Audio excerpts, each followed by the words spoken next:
الحمد للہ وحدہ والصلاة والسلام علی من لا نبی بعد اما بعد فاعوذ باللہ من الشیطان الرجیم بسم اللہ الرحمن الرحیم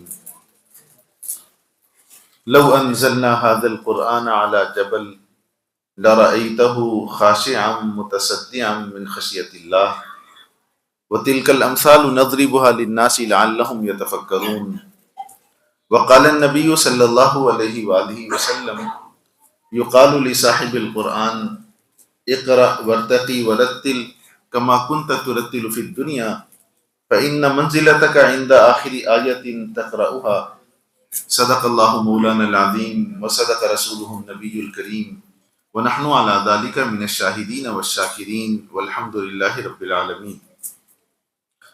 میں کن الفاظ کے ساتھ رب کریم کا شکر ادا کروں؟ یقین جانیے الفاظ شکر میرے پاس نہیں ہے کہ اللہ کریم نے آج اس مختصر نشست میں صرف 12 بچوں کو نہیں 12 خاندانوں کو وہ دولت اور وہ خزانہ عطا فرمایا ہے جس جیسا خزانہ کونین میں نہیں ہے۔ یہ وہ دولت ہے جسے دولت کہا جا سکتا ہے، یہ وہ خزانہ ہے جسے خزانہ کہا جا سکتا ہے۔ ہماری عقل، ہمارا شوق، ہماری ترجیحات جو بھی ہوں، لیکن یہ جو قرآن کریم کی دولت ہے یہ وہ انمٹ دولت ہے اور جسے حاصل ہوتی ہے سدا اس کے پاس رہنے والی ہے، یہاں دنیا میں بھی، قبر میں بھی، حشر میں بھی اور جنت میں بھی۔ اتنی عظیم الشان دولت قرآن کریم کا مختصر سا تعارف میں کرایا کرتا ہوں کہ قرآن کریم کسے کہتے ہیں۔ قرآن کریم اللہ کے باطن سے نکلے ہوئے نور کا نام ہے، کلام اللہ، اللہ کا کلام، اللہ کی باتیں۔ باتیں کہاں سے نکلتی ہیں؟ باطن سے۔ تو یہ جو کلام اللہ ہے یہ اللہ کے باطن سے نکلا ہوا نور ہے، اور عربی کی مشہور کہاوت ہے کلام الملوک ملوک الکلام۔ جو بادشاہوں کا کلام ہوتا ہے نا وہ کلاموں کا بادشاہ ہوتا ہے۔ بادشاہوں کا جو کلام ہوتا ہے وہ کلاموں کا بادشاہ ہوتا ہے۔ تو جو شہنشاہ کا کلام ہوگا اس کا مرتبہ و مقام کیا ہوگا؟ کسی بڑے کی بات بہت بڑی نقل کی جاتی ہے نا، ہمارے دینیات میں جو بڑے ابھی جیسے نقل کر رہے تھے حضرت تھانوی یا اور بزرگوں کے نام، یہ تو رب الارباب کا کلام ہے، کلام اللہ۔ اس کلام اللہ سے جسے ادنا سی نسبت مل گئی اسے کائنات میں سرداری مل جایا کرتی ہے۔ یہ اتنی عظیم الشان کلام ہے، اللہ تعالی ہمیں اس کی قدردانی کی توفیق نصیب فرمائے۔ واللہ یہ وہ دولت ہے جس نے اس کے حق کو حق جانا، اس کے حلال کو حلال جانا، اس کے حرام کو حرام جانا، اور اس دولت کو حقیقی دولت سمجھا۔ اللہ کریم جس قبیلے میں ہوگا، جس خاندان میں ہوگا اسے ضرور سرداری عطا فرمائیں گے۔ اس کی نسبت جسے ملی اسے سرداری مل گئی، جسے کلام اللہ ملا اس کا مرتبہ مقام کیا ہوگا؟ میں کیا کرتا ہوں کہ حضرت جبریل علیہ الصلوۃ والسلام کا مقام جانتے ہیں کتنا اونچا ہے؟ وہ کیوں؟ انہیں صرف نسبت قرآن اتنی حاصل ہے کہ لوح سے قرآن کریم لے کر جناب نبی کریم صلی اللہ علیہ وآلہ وسلم کے قلب اطہر تک لایا کرتے تھے۔ اور ڈاکیے کی ایک حیثیت ہے، قرآن کریم پڑھنے کے مکلف نہیں ہے، آپ قرآن کریم پڑھانے کے مکلف نہیں ہیں، سمجھنے کے مکلف نہیں ہیں، عمل کرنے کے مکلف نہیں ہیں، صرف نسبت یہ ہے کہ وہاں لوح سے اٹھانا ہے اور جناب نبی کریم صلی اللہ علیہ وآلہ وسلم کے قلب اطہر تک لانا ہے۔ اس نسبت سے انہیں مرتبہ و مقام کیا ملا؟ سید الملائک ٹھہرے، تمام فرشتوں کی سرداری انہیں مل گئی اس نسبت سے کہ قرآن وہاں سے لیا اور یہاں پہنچایا۔ اور جس ہستی کے قلب اطہر پر اتارا وہ ان کے مرتبہ و مقام سے کوئی مسلمان بے خبر رہ سکتا ہے؟ میرے اور آپ کے آقا امام الانبیاء اشرف الانبیاء، آپ کا جو اتنا بڑا مقام کہ بعد از خدا بزرگ تو ہی قصہ مختصر، اس کی وجہ کیا ہے؟ وجہ یہی ہے کہ ان کے باطن میں، اس کائنات میں سب سے پہلے اللہ کا باطن آیا تھا، اللہ کے باطن سے نکلا ہوا نور ان کے سینے میں آ کر، ان کے دل میں آ کر اس کا سب سے پہلا قرار تھا، اس لیے میرے اور آپ کے آقا کا اتنا اونچا مقام و مرتبہ ہوا۔ جس مہینے میں یہ قرآن اترا، قرآن کریم نے اس کا جو تعارف، سب سے بڑا تعارف کرایا نا، وہ 5 لفظوں میں ہے، شہر رمضان انزل فیہ القرآن۔ رمضان کا مہینہ وہ ہے جس میں قرآن اتارا گیا، بس۔ تو کیا اس رمضان کو کیا مرتبہ مقام ملا؟ رمضان قرآن پڑھتا ہے، سمجھتا ہے، مکلف ہی نہیں ہے، لیکن اس مہینے میں قرآن اترا، اسے مرتبہ مقام کیا ملا؟ حدیث پاک میں سید الشہور کہا گیا اسے، تمام مہینوں کا سردار۔ اس کی ایک ایک نیکی 70 سے کنورٹ ہونے لگتی ہے، عام مہینوں میں ایک نیکی 10 سے کنورٹ ہوتی ہے، اور وہاں کے نوافل فرائض میں چلے جاتے ہیں، ایک فرض 70 فرضوں سے کنورٹ ہونے لگتا ہے۔ کیوں؟ اسے یہ نسبت حاصل ہے کہ قرآن اس مہینے میں اترا تھا۔ قرآن یہ کہہ رہا ہے، یہ کسی شخصیت کی بات نہیں کر رہا، جس کو بھی نسبت قرآن کی حاصل ہوئی اسے شہنشاہ کی نسبت مل گئی، بات یہ ہے۔ اور جس رات میں قرآن اترا، اس رات سے آپ کوئی مسلمان بے خبر ہے؟ اللہ نے اس کی عظمت میں، اس کی شان میں پوری ایک سورہ نازل فرما دی۔ فرمایا انا انزلناہ فی لیلۃ القدر وما ادراک ما لیلۃ القدر لیلۃ القدر خیر من الف شہر۔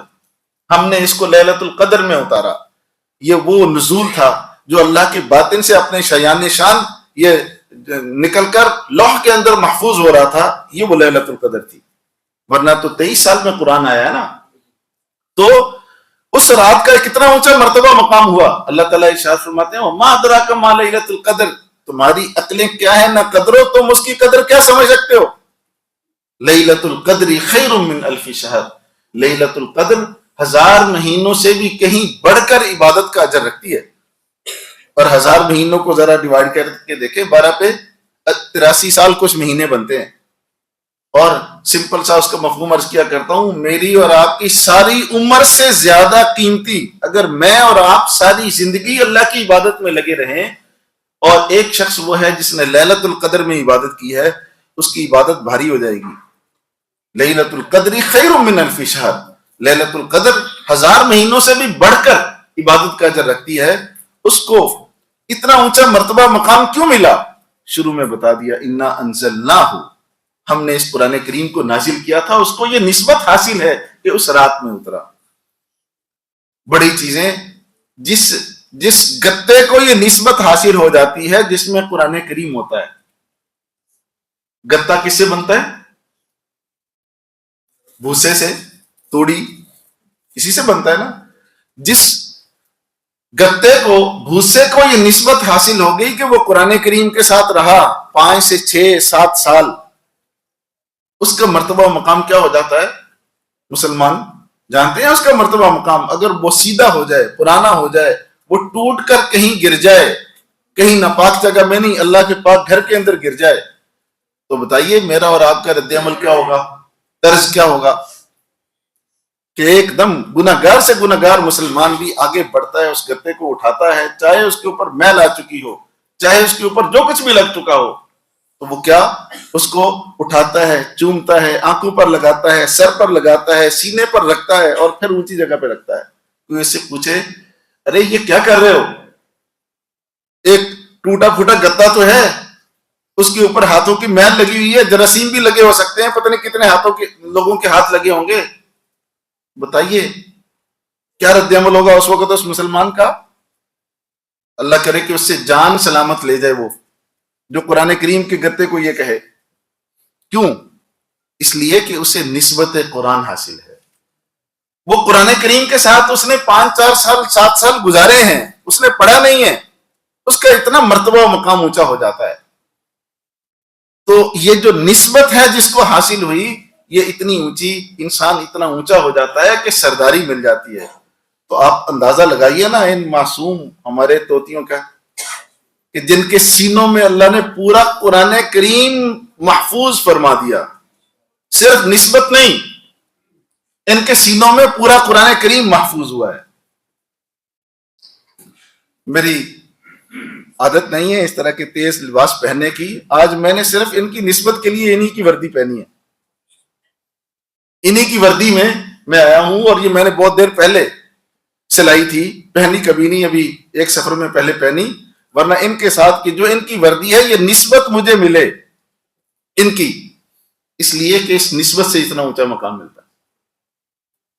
یہ جو جن حافظوں کو اللہ نے یہ دولت دی ہے, اس کا تو سچی بات ہے, ہمارے حضرت فرمایا کرتے ہیں محبت کی ایک نظر ان کو دیکھ لینا ان کے اجر میں شرکت ہو جاتی ہے. محبت کی ایک نظر سے ان کو دیکھ لینا, کیا یہ ہمارے لیے قابل رشک نہیں ہے؟ یقین جانے میرے لیے تو اتنے قابل رشک ہیں. اللہ کریم نے ان نفوس قدسیہ کو, پاکیزہ جانوں کو اس کے لیے چنا, اپنے باطن کے لیے چنا ہے. باطن خدا بندی ہے, اللہ کے باطن سے نکلنے والا نور, اس کے لیے ان کو چنا ہے. یہ چھوٹی موٹی دولت یہاں نہیں ملی ان کو.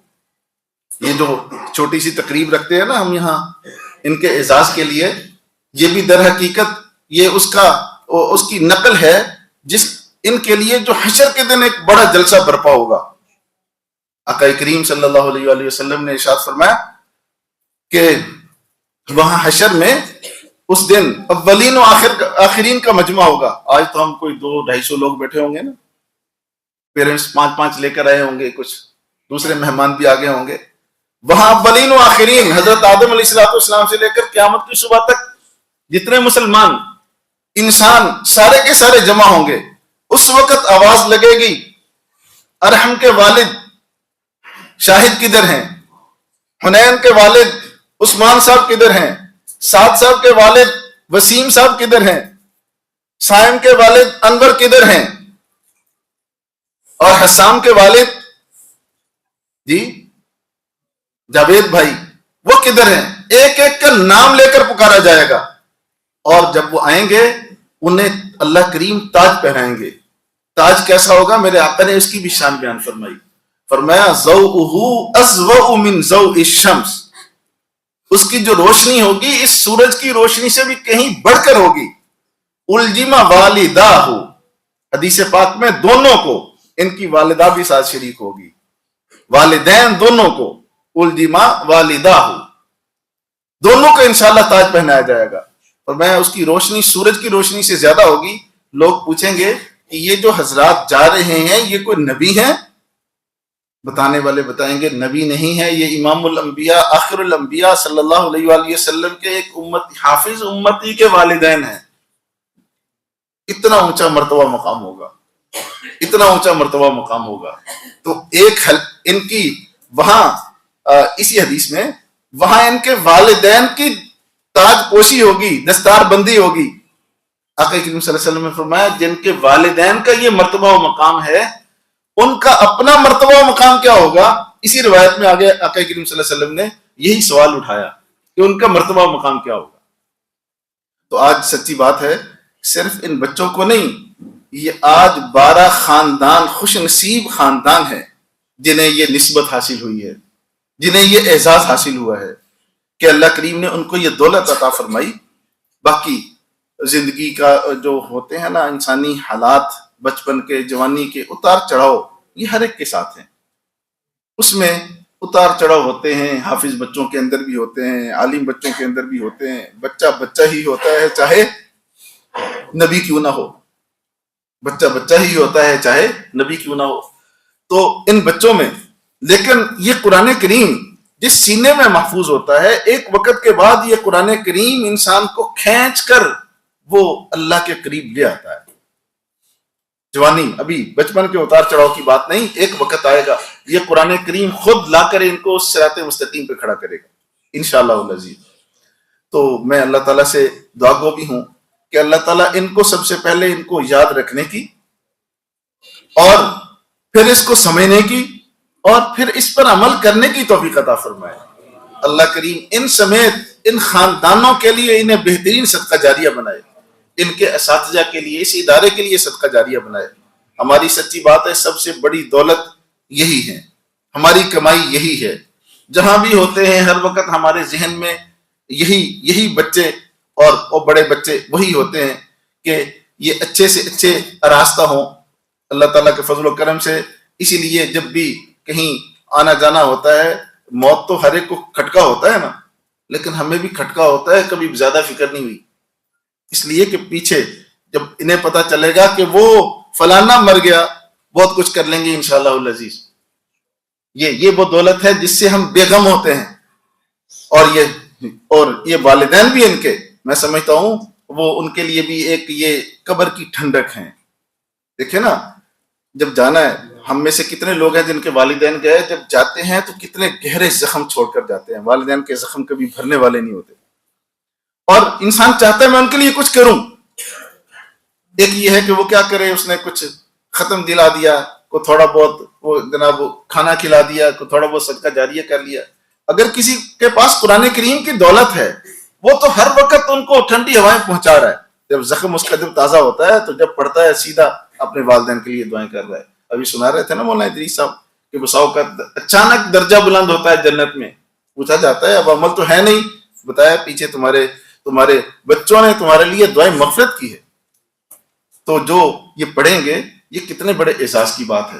تو خاص طور پر ہم اس فنکشن کو بچوں پر منحصر رکھتے ہیں. آپ نے دیکھا کہ ہمارا خاص بچوں کا ہوتا ہے اور بچوں کے والدین کا ہوتا ہے. اس کا کوئی اشتہار نہیں ہوتا اور کوئی بڑی دعوت ہم نہیں چلاتے.